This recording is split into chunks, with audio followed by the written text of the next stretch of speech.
നമസ്കാരം. ജവഹർലാൽ നെഹ്റുവിനെ ആധുനിക ഭാരതത്തിന്റെ പിതാവായാണ് നമ്മൾ പഠിച്ചിരിക്കുന്നത്. സ്വാതന്ത്ര്യം കിട്ടി 75 കൊല്ലം കഴിഞ്ഞിട്ടും പട്ടിണി മാറ്റാൻ ഈ രാജ്യത്തിന് സാധിച്ചിട്ടില്ല. ഇതാണോ നെഹ്റു അടിസ്ഥാനമിട്ട ആധുനിക ഭാരതം? ചോദിക്കേണ്ടതല്ലേ. നഷ്ടത്തിലോടുന്ന കുറെ പൊതുമേഖലാ സ്ഥാപനങ്ങൾ ഉണ്ടാക്കി വെച്ചു എന്നതല്ലാതെ രാജ്യത്തിന്റെ സാമ്പത്തിക വളർച്ചയ്ക്ക് വേണ്ടി നെഹ്റു ചെയ്തത് തുലവും തുച്ഛമാണെന്ന് പറയേണ്ടി വരും. നമുക്ക് സ്വാതന്ത്ര്യം ലഭിക്കുമ്പോൾ ലോകത്തിലെ മറ്റു പല രാജ്യങ്ങളും നമ്മളെക്കാൾ വളരെ പുറകിലായിരുന്നു.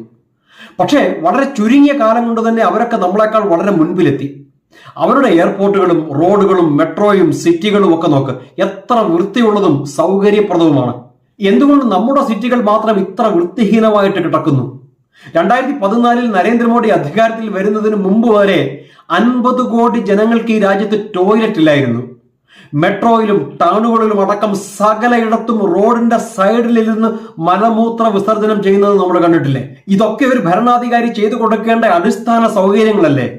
സ്വാതന്ത്ര്യം ലഭിച്ച് തൊട്ടടുത്ത ദിവസം ചെയ്തു കൊടുക്കേണ്ടിയിരുന്ന സൗകര്യങ്ങളല്ലേ?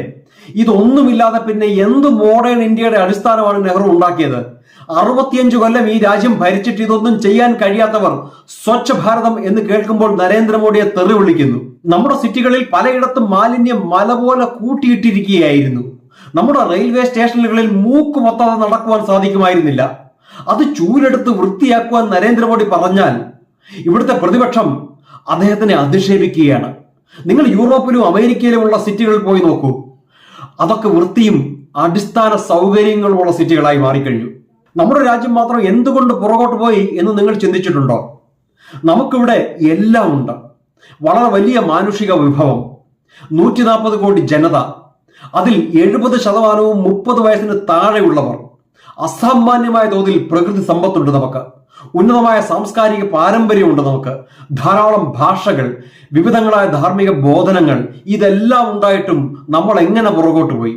നമ്മുടെ രാജ്യം മാത്രം ഇങ്ങനെ തുടരുവാനുള്ള പ്രധാന കാരണം നെഹ്റുവിന്റെ പോളിസീസ് ആണ്. സ്വാതന്ത്ര്യം കിട്ടി 75 കൊല്ലം കഴിഞ്ഞിട്ടും നെഹ്റുവിന്റെ സോഷ്യലിസം കാരണം നമ്മൾ ഇന്നും ഒരു ഡെവലപ്പിംഗ് നേഷനായിട്ട് തുടരുന്നു. നമ്മൾ ഇന്നും ഒരു ഡെവലപ്ഡ് നേഷൻ അല്ല. ഇതിൽ നിന്നൊരു വലിയ ഷിഫ്റ്റ് ഉണ്ടാകുവാൻ തുടങ്ങിയത് 2014 നരേന്ദ്രമോദി അധികാരത്തിൽ വന്നതിന് ശേഷം മാത്രമാണ്. അടുത്തയാഴ്ച മറ്റൊരു നെഹ്റുവിയൻ മെൻഡറുമായി കാണുന്നതിനും വരെ thank you so much. Vande Mataram.